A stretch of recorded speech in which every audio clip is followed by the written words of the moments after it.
I have a question for you. Do you have the courage to draw outside the lines? Are you ready to make the most of the only life you have? To make smart money choices focused on achieving what you care about most? Here to help you balance living well today without sacrificing your tomorrow is the Retirement Answer Man, Roger Whitney. When I was a lad, when I was a young man, my sisters and I would get these paint by number, I don't know if they were books or kits. And you know what they are. They're like a coloring book. They're all outlined, but then there'd be all these little boxes or shapes in the side, and each one would have a number in the middle of them. If it was a 1, you were supposed to color it in or paint it in with red. And if it was a 2, it was green. If it was a 5, it was yellow, all, so forth. And then as you followed the rules and colored the boxes in with the correct color that corresponded with the number, at the end of it, you would get a beautiful but predetermined image of an ostrich or some other animal or thing. When I think about financial planning and how it is typically applied in our industry and for people like you, I think of it as a paint by numbers approach. If you think of your life cycle, we get almost swept along into a paint by approach numbers in life. We go to college, we get a job, we get married, we have children, we raise the children, buy a house, we build a career, we save for retirement, and we retire and play golf and other stereotypical things. And it's very easy to get swept along this current of this paint by numbers life, right? It's very simple. And the process that a lot of planners use support this paint by numbers approach to helping you plan and transition into your retirement. And that's scary. Your life is much more than a paint by number life. Your life is really a blank canvas that is only limited by your imagination and by your courage. Let's talk about courage right after that important disclaimer.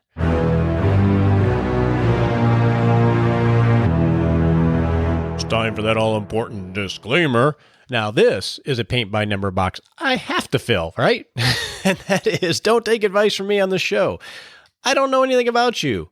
You don't know anything about me. I don't have any cred when it comes to giving you advice.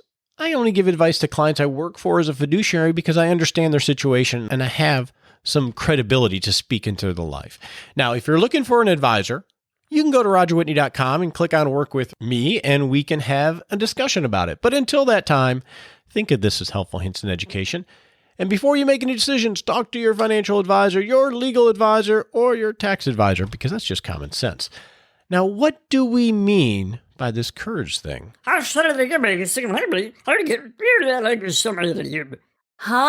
What does that mean? Well, welcome to the What Does That Mean segment, where we're going to take a term and break it apart a little bit. And that term I want to talk about today is a pretty simple word, probably one you already know, and it's courage. What do we mean when we're talking about courage when it comes to planning our life and our retirement?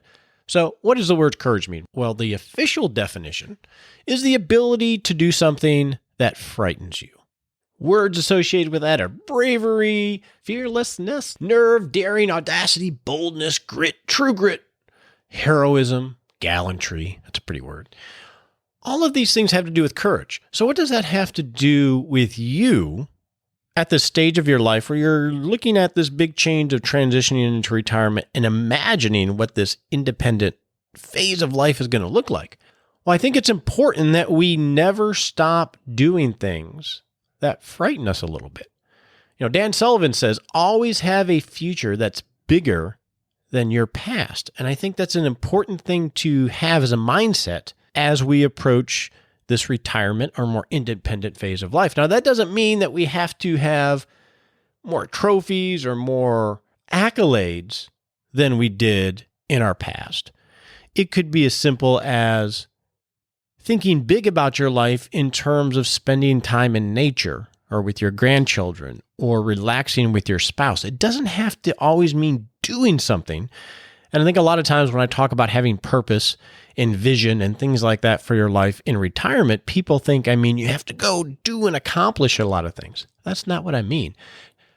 What I mean is to have a vision and an expectation of something that you're excited about that you create in a more impactful way than anything you've ever done. Now, I do believe that it's important to have a little bit of things that you do all the time that you're a little fearful of.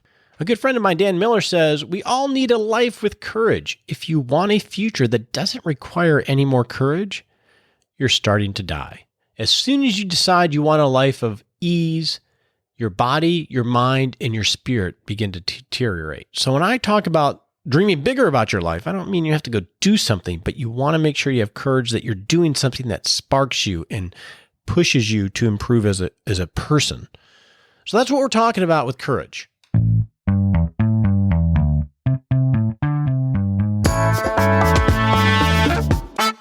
By the way, before we get on to the Hot Topic segment, I want to remind you to go to rogerwhitney.com and sign up for 6 Shot Saturday just by entering your first name and your email. Another way of doing that is texting the word planning to the number 33444, and you'll get a text back, and you can sign up for 6 Shot Saturday weekly email. 2 reasons you want to do that. Number 1 is almost every month I share exclusive content that you can't get anywhere else. A good example is right now I'm compiling a list of recommended reading from you, our listeners, and I'm going to share everybody's recommendations so we have a great, powerful reading list. You're only going to get that if you're signed up for 6 Shot Saturday. The second reason is that in the coming weeks, I am going to be doing my annual listener survey. Now, you're like, well, Raj, why do I want to take a survey? Well, the reason is if you enjoy this show is about you. And I use that survey to create the content for all of next year. Just like I did last year. I listened to what you want, you gave me your feedback, and I created content around those topics. So this is your one chance to really make the show even more about you by telling me the things that you struggle with, that you are excited about, that you want help with, or the issues that you're dealing with. So that's 2 good reasons to sign up for 6 Shot Saturday, and you can do that at rogerwhitney.com. Now, let's get on to that Hot Topic segment. Well, in the Hot Topic segment today, I want to alert you to some news that was published by thestreet.com, and I'll have a link to it in the show notes, that says, be careful. In 2017, if you are receiving Social Security, your check might actually go down next year relative to 2016. Now, why would that be? Well, first off, they're going to have a slight bump in an adjustment upwards in Social Security, 0.2% increase in Social Security based off of how they measure inflation, not necessarily actual inflation. So we're going to have a little bit of bump in the payment that you receive, but for about 30% of you that are receiving Social Security that pay premiums to Medicare Part B, you're going to see, most likely, your premiums go up to such an extent that if it's taken out of your Social Security paycheck, you actually get a decrease in what you receive in your bank account or in the mail every month. So it's a really complicated thing because it's the government, right? So it's looking like the premiums for Medicare Part B are going to go up fairly substantially. But because of some complex rules, most people won't have to pay that increase. But according to the article, estimates about 30% will have to pay that increase. And if you are lucky enough to be in that bucket of 30%, you could see your Social Security check actually go down. Now, that's scary enough, but what gets scary is we're in a very low inflation environment, and we're in a very high inflation environment for healthcare costs. So if this continues going forward, it could really be a hit to a lot of people that depend on Social Security. So I'll have a link to that in this week's show notes. Now, let's get on with the show.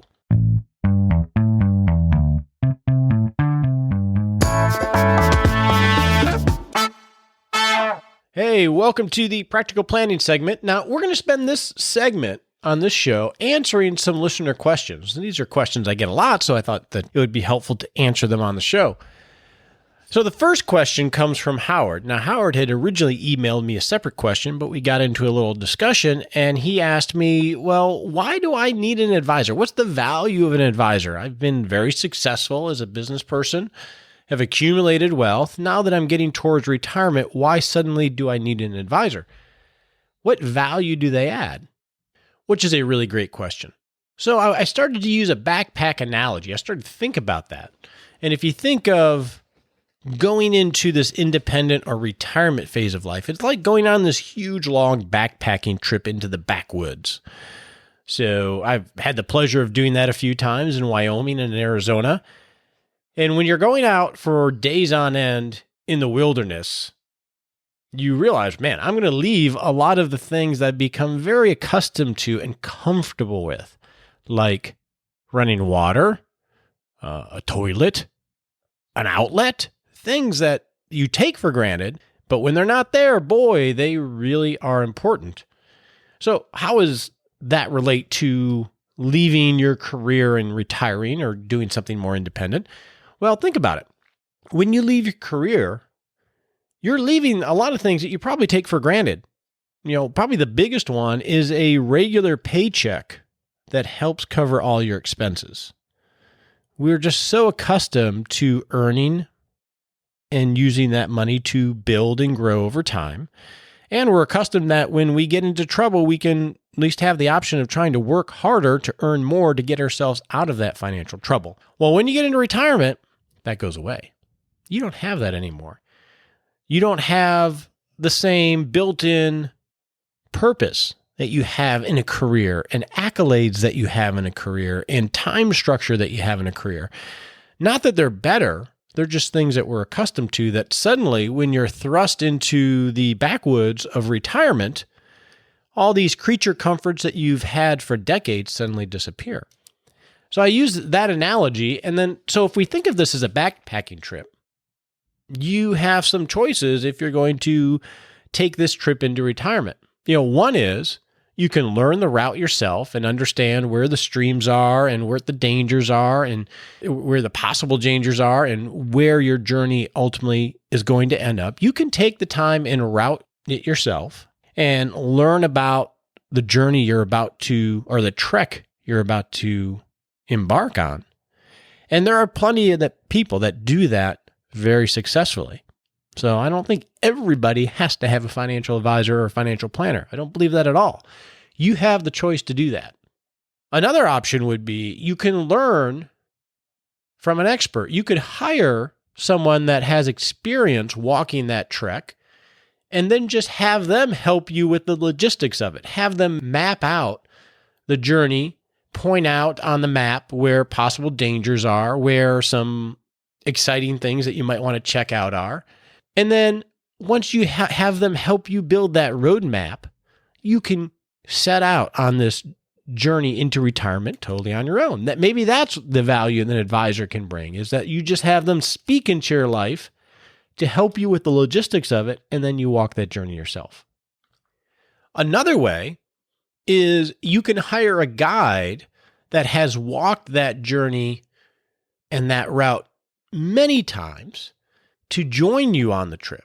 You can hire them as your guide that is walking with you on this journey. And during the journey, they can hopefully, if they're experienced, they can help enhance your experience, encourage you when you need it and when you're tired, help you protect yourself from danger, and then keep you along the route and bring more richness to the entire journey.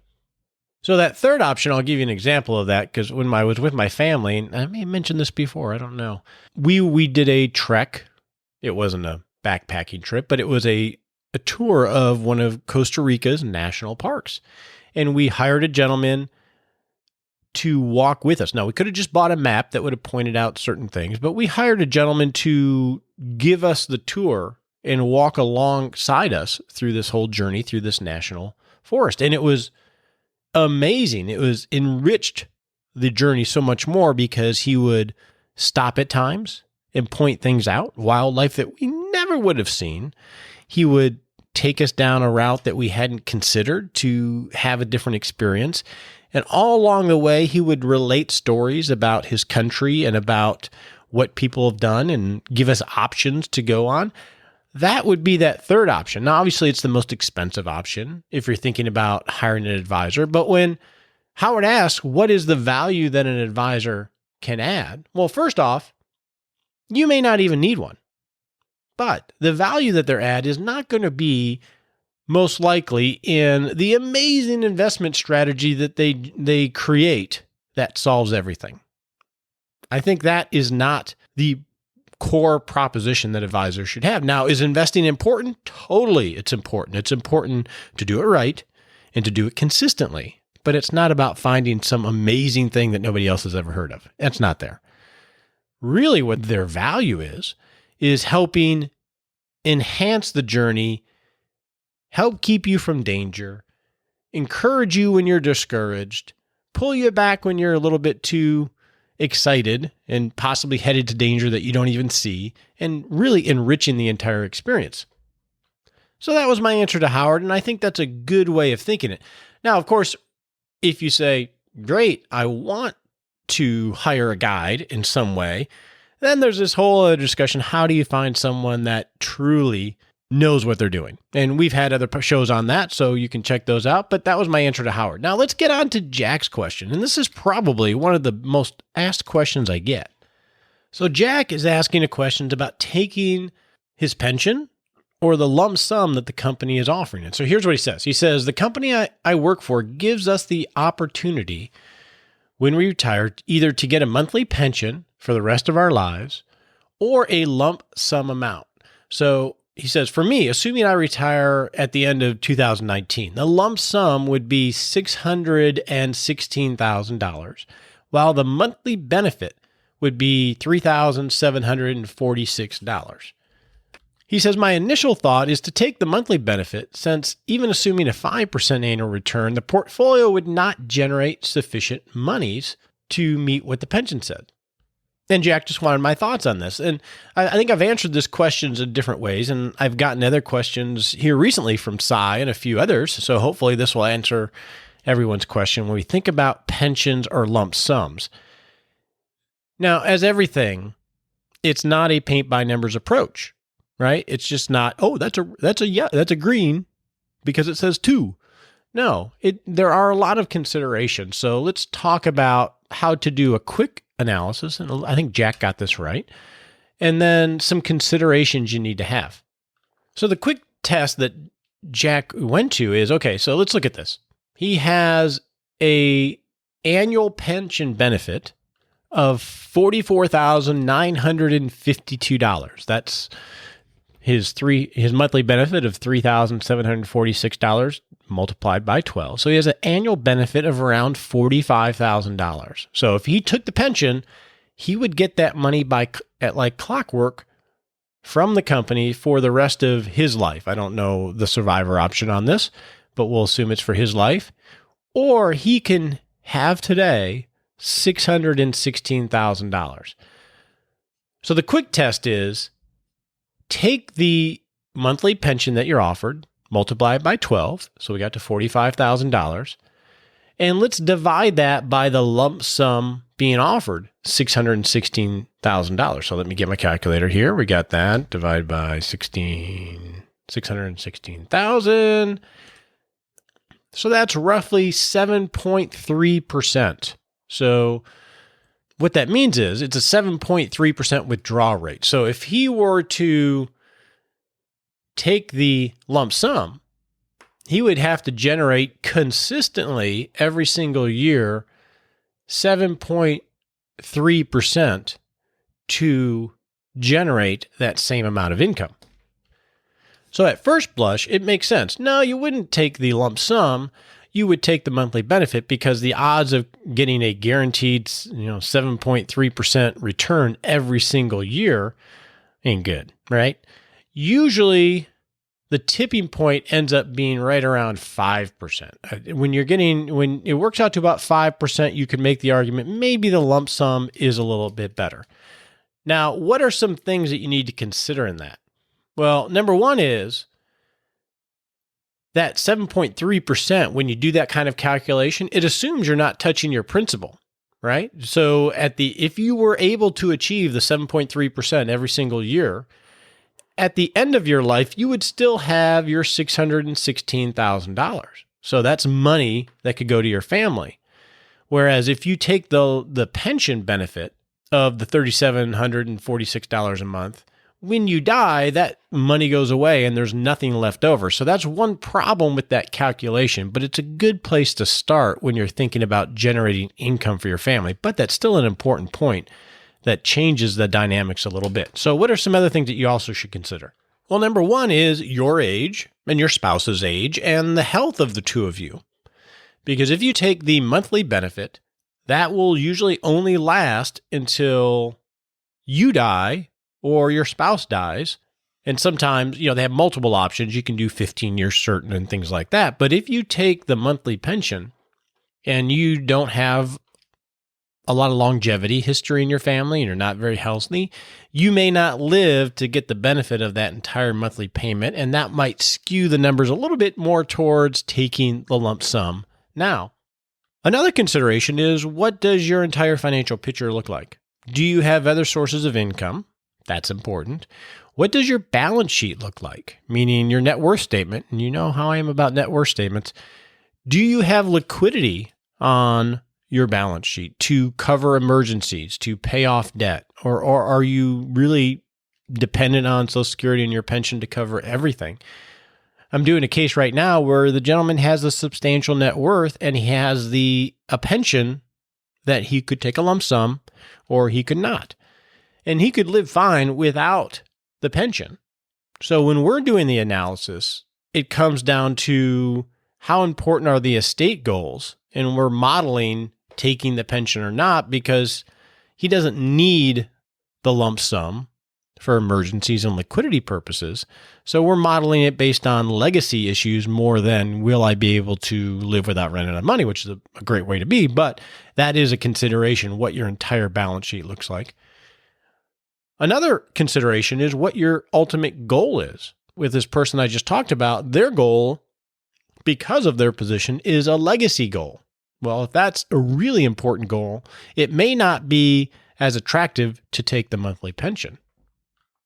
Another consideration is the quality of the company that is offering the pension, right? If it's a company like Enron, maybe not. If it's an airline company, maybe not. I had a client a long time ago who was an airline pilot his entire career, and he had 2 separate pension benefits that he had worked for a while at these 2 particular airlines, and they both went under, and he got nothing for those promised pension benefit. So you want to look at the quality of the company. We've talked about the pension liabilities before. There are ways of checking that out, and you can refer to a previous episode for that. And then lastly, in this decision of do I take the lump sum or do I take the pension amount, it comes down to knowing yourself, right? Do you want the responsibility? And do you have the characteristics that can be a good steward of it if you do take the pension amount? If you have, the last thing you want to do is say, yeah, it makes sense to take the $616,000, but I'm not very disciplined in my spending. Man, you get a lump sum of $616,000 of money that you don't probably never even thought of. It's a little bit like winning the lottery, and we know the statistics of how that works out. So if you don't have good spending discipline, it might be better to take the monthly check. Also, what's your investment aptitude? Do you have enough time and interest to manage the money to work towards something you care about, or are you willing to pay a guide to help you in that? Right? Because if you're not, or you don't have that aptitude, maybe you take the monthly check. And then lastly, what's your emotional aptitude? Now, this is not a numbers thing. This is definitely a qualitative thing. Even if it makes sense from a dollar and number standpoint to take the lump sum, emotionally, it can feel really good to know that you have X amount coming in every single month for the rest of your life without fail. That can feel really good.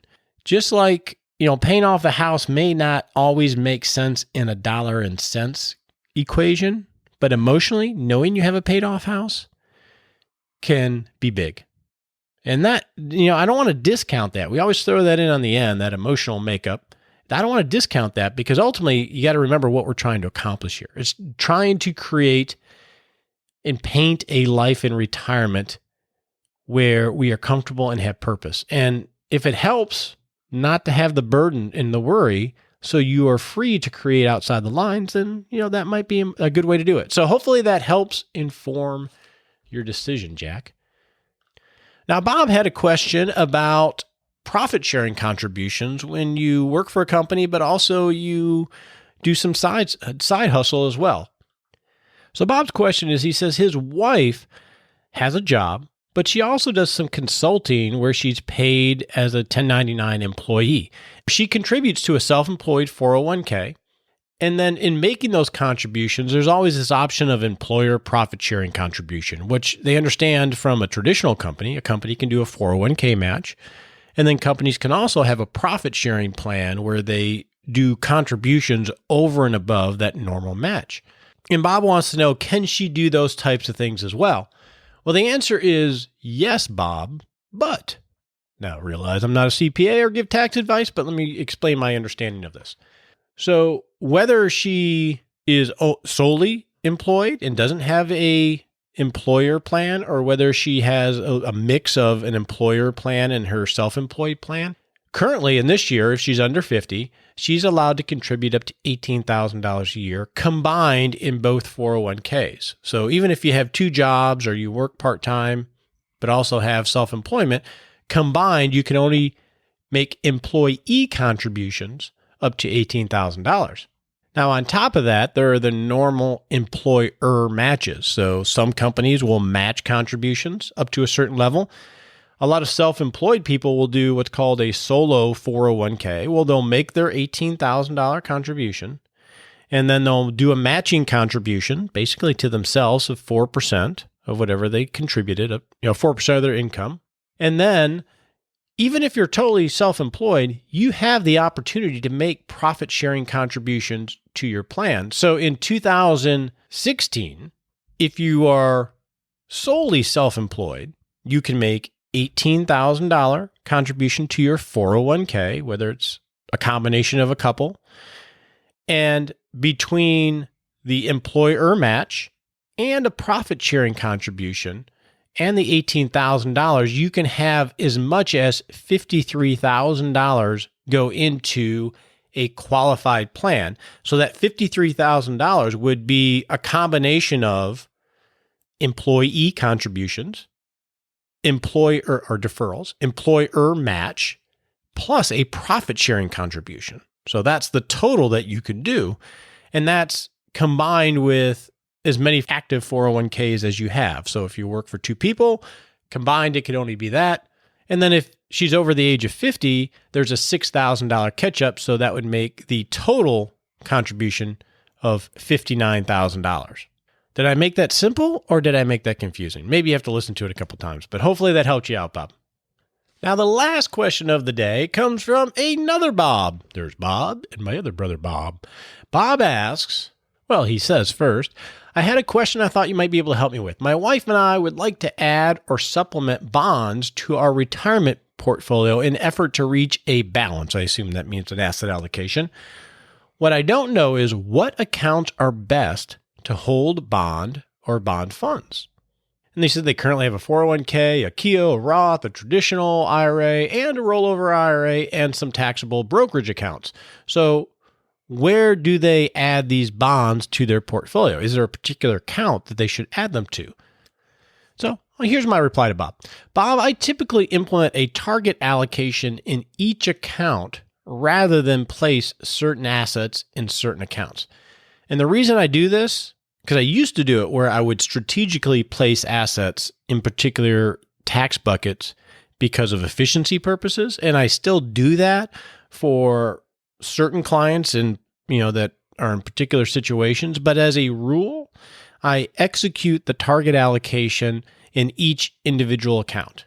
One reason that people don't think about, and it's a horrible thing thing to think about anyway, is say you have a husband and a wife, and you put all the bonds in the wife's account and all the growth stuff in the husband's account, and then there's an issue in the marriage. And then they're like, look, they put all the safe stuff that didn't make any money in my account. And that can just get hairy, right? That can get difficult because the accounts weren't treated the same. There's some legal and liability issues there. So that's an important thing. But also it makes rebalancing a lot easier. So Bob, if you're going to set a target allocation as a family for your investment assets, then you're going to want to rebalance that target systematically in order to retain the same risk-reward profile from an asset allocation perspective. And if you segregate specific asset classes in certain accounts, so let's say you put all the bonds in the IRAs and you put all the equities and growth stuff in the taxable accounts. Well, when you go to rebalance that, you're going to have to sell some of one and buy some of the other. And if you do it on a holistic standpoint, it can get really messy. So let's say bonds do really poorly and stocks do really well. Okay, you're going to sell some of your stocks and you have them only in your taxable account, and you're supposed to buy bonds, but you don't have any money left in your tax deferred accounts. So now you got to buy a little bit of bonds in your taxable account, which just makes it all confusing. After the first year or two, it gets confusing and difficult. But you forecast that out of making multiple rebalancing decisions year after year after year. You can see how this could magnify and become one of those bigger problems that you really didn't want to have. Whereas if you allocate each account to the target allocation, it becomes easy because then you can do it within each account. Now, that said, I've reviewed very exhaustive studies that suggest that bonds should be placed in tax advantage account because the income comes out as ordinary income. And this way it's tax deferred in that way. And you want to put more growth oriented things and dividend oriented things in a taxable account because dividends a lot of times get a preferred tax treatment, and currently capital gains get a preferred tax treatment. But in practicality, it makes it a lot more difficult to manage. So hopefully that helps, Other Bob. Well, that's all the time we have for questions today.